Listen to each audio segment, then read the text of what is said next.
Hello everyone. Welcome to part 6 of lecture series of numerical matrix methods for solving the system of linear algebraic equations.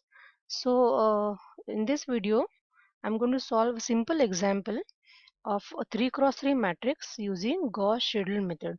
If you notice a peculiar thing here, that the coefficients of the variables x, y, z are bigger than the previous examples, and therefore it is advisable that we use Gauss Seidel iterative method.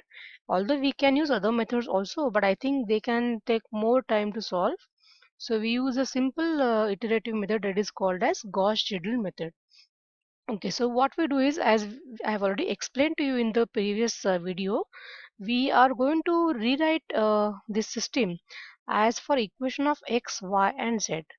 And how am I going to do that? The selection of equation depends upon the coefficient of x.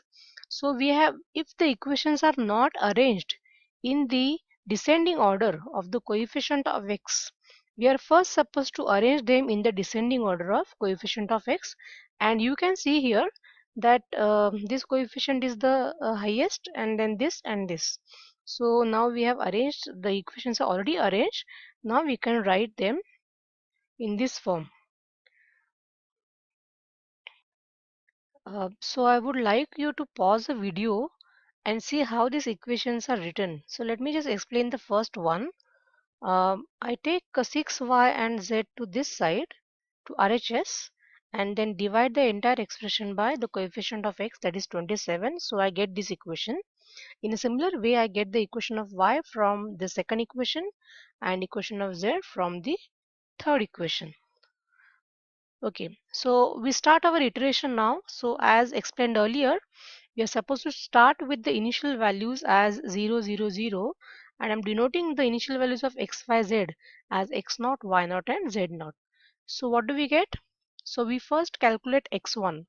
So x1 from the previous equation, I'm going to replace y and z as y naught, z naught, and since the values of y naught, z naught are given as 0, I get 85 by 7, that is 3.5 as my answer for x1. Then I calculate y1. So when I calculate y1, um, now you can see that in the instead of x naught, I am using the value x1. So as explained earlier, we are supposed to use the new value of x, y, z as soon as they are calculated. Therefore, I'm using x1 here. Now here I'm using z naught. Why? Because z naught is the value which we know for z, and we haven't calculated any new value for z. Okay, so after the substitution of all these values, I get this answer for y1. So similarly, I can calculate z1.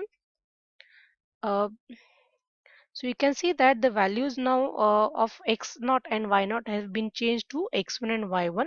So when I substitute this value, I get the final value of z1 as 1.91. Before we start with the next iteration, let me remind you, since Gauss Seidel method is an iterative method, uh, we need to know how many iterations we are going to perform. That depends on the values of x1, y1, z1. And one more question is, when do we stop iterating? So for that, we need to see that we should have two consecutive iteration in which the values of x1, y1, z1 are exactly same up to 4 decimal places. In this example, although I'm taking only 2 decimal places, but as far as possible, please keep your answer up to 4 decimal places. So try to keep on iterating till you get the two consecutive iterations of the same value of x, y, and z. Okay, now let us go to iteration 2. I have already calculated all the values here. You can see here I am using the new values of x now for iteration 2, x, y, z, that is x1, y1, and z1, which we are obtained from iteration 1. So now we calculate the new values of x, y, z, that is x2, y2, z2, and then you can see that I have already calculated and I got this these values. I want you to pause the video and actually perform this all the calculations and see if these answers are correct. So once you do that, now let me go to iteration 3 now. So now iteration 3, I start with the initial values of xyz which I obtained in the previous iteration, that is iteration 2. And then after the calculation, I'm not going to show you the calculations now. Directly I'm going to write down the answers. So I get these answers x3, y3, z3 as the same values as of iteration 2. So this is the time when you stop iterating, and finally this is your solution. Okay, now, so what I want you to do now is go to this Moodle link with the user ID and password mentioned here. There will be many practice examples, quizzes, and Scilab codes which you can use to validate your answers. I mean that whenever you solve these examples manually using some methods, you can check whether the answers you got are correct or wrong using the Scilab codes. So please feel free and visit this Moodle site.